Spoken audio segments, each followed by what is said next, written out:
warahmatullahi wabarakatuh. Perkenalkan, kami dari kelompok 1 ingin menyelesaikan tugas pengantar akuntansi 2 yang diambil oleh Ibu Wiwin Julianti, SE SPDMAK dengan tema studi kasus pemecahan masalah tentang kewajiban atau hutang jangka pendek atau current liabilities. Sebelumnya, izinkan kami untuk memperkenalkan diri terlebih dahulu dengan saya, Nur Imania Safianti dengan NIM 2303-1021 kelas 2G Manajemen. Dengan saya Taris dengan NIM 2303-102151. Dan saya yang terakhir yaitu Rosida Alisa Rohaira dengan NIM 230310212175. Baik, di sini kami akan membahas tentang PT Sandang Jaya. PT Sandang Jaya ini adalah sebuah perusahaan retail kecil di Kota Bandung mengalami kesulitan dalam mengelola persediaan mereka yang berdampak pada kewajiban jangka pendek. Deskripsi perusahaan PT Sandang Jaya ini menjual produk-produk pakaian dan aksesoris mode secara online dan juga offline di toko fisik mereka. Masalah dalam perusahaan ini adalah perusahaan telah mengalami peningkatan kewajiban atau hutang jangka pendek kepada supplier karena memiliki persediaan yang besar dan bergerak lambat. Persediaan yang tidak terjual telah menjadi beban keuangan yang signifikan bagi perusahaan Sandang Jaya. Tindakan yang diperlukan adalah manajemen PT Sandang Jaya ingin mengambil tindakan untuk mengelola persediaan mereka dengan lebih efektif untuk mengurangi tekanan pada kewajiban jangka pendek mereka. Lalu di sini kami akan menjawab pertanyaan diskusi kelompok. Yang pertama, bagaimana perusahaan Sandang dapat menganalisis dan mengelola persediaan mereka dengan lebih efektif? Pertanyaan ini akan dijawab oleh rekan saya, yaitu Rosida. Jadi yang pertama yaitu pertanyaannya, bagaimana perusahaan Sandang dapat menganalisis dan mengelola persediaan mereka dengan lebih efektif.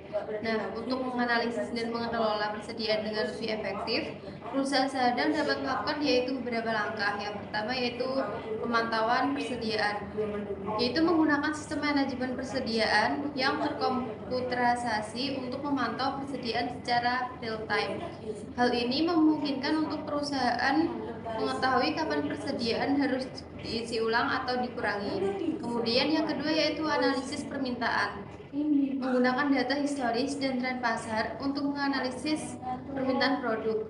Ini membantu perusahaan untuk memprediksi permintaan di masa depan dan merencanakan persediaan dengan lebih baik.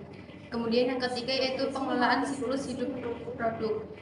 Perusahaan harus memahami siklus hidup produk mereka dan mengelola persediaan tersebut sesuai dengan siklus hidup tersebut. Misalnya, dalam fase pertumbuhan, persediaan harus diperluas untuk memenuhi permintaan yang meningkat. Yang keempat yaitu optimasi pemesanan, yaitu menggunakan teknik seperti analisis EOQ atau Economy Order Quantity untuk menentukan jumlah optimal pemesanan yang akan mengurangi biaya penyimpanan dan biaya pemesanan. Kelima yaitu kolaborasi dengan pemasok, berkomunikasi secara teratur dengan pemasok untuk memastikan pemasok yang tepat dan waktu efisien. Yang keenam yaitu manajemen resiko, identifikasi dan kelola risiko yang terkait dengan persediaan seperti resiko kekurangan atau kelebihan persediaan. Dan yang terakhir yaitu teknologi otomatisasi, yaitu memanfaatkan teknologi otomatisasi seperti RFID atau barcode untuk melacak persediaan secara akurat dan efisien. Kemudian pertanyaan yang kedua akan dilanjutkan oleh rekan saya. Lalu yang kedua adalah penjualan promosi. Mengadakan promosi atau diskon untuk mempercepat penjualan produk yang lambat laku. Selanjutnya yang ketiga, rotasi persediaan. Meninjau kembali dan mengoptimalkan strategi persediaan seperti sistem persediaan JIT atau Just in Time untuk mengurangi jumlah stok yang tidak perlu.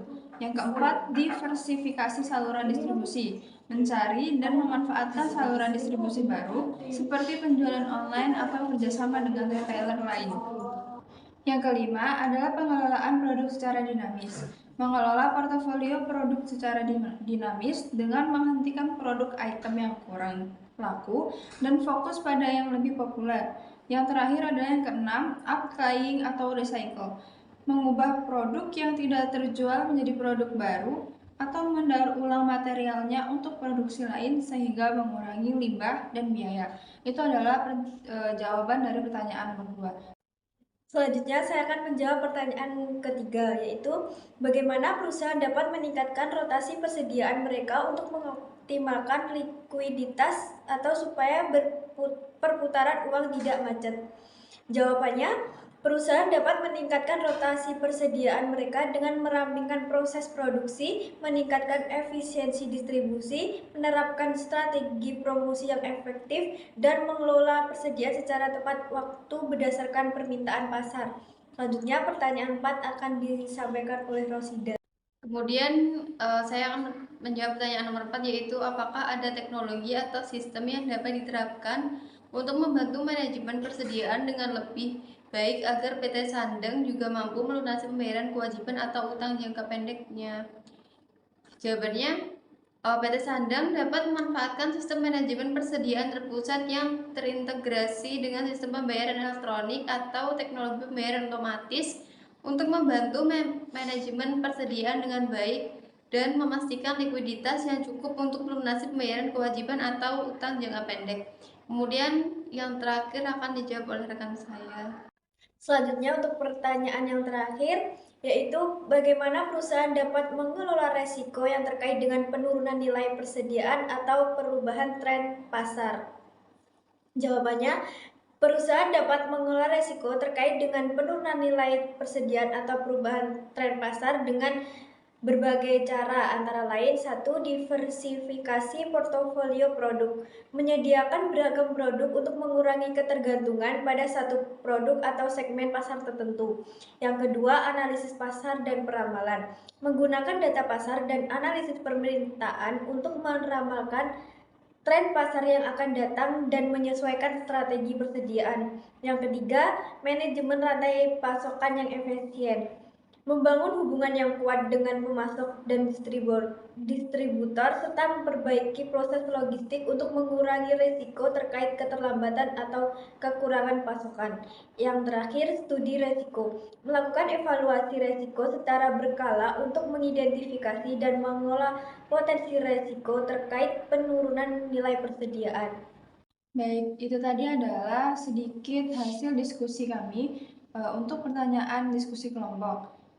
Jika ada kurang lebihnya, mohon maaf. Sekian dari kami.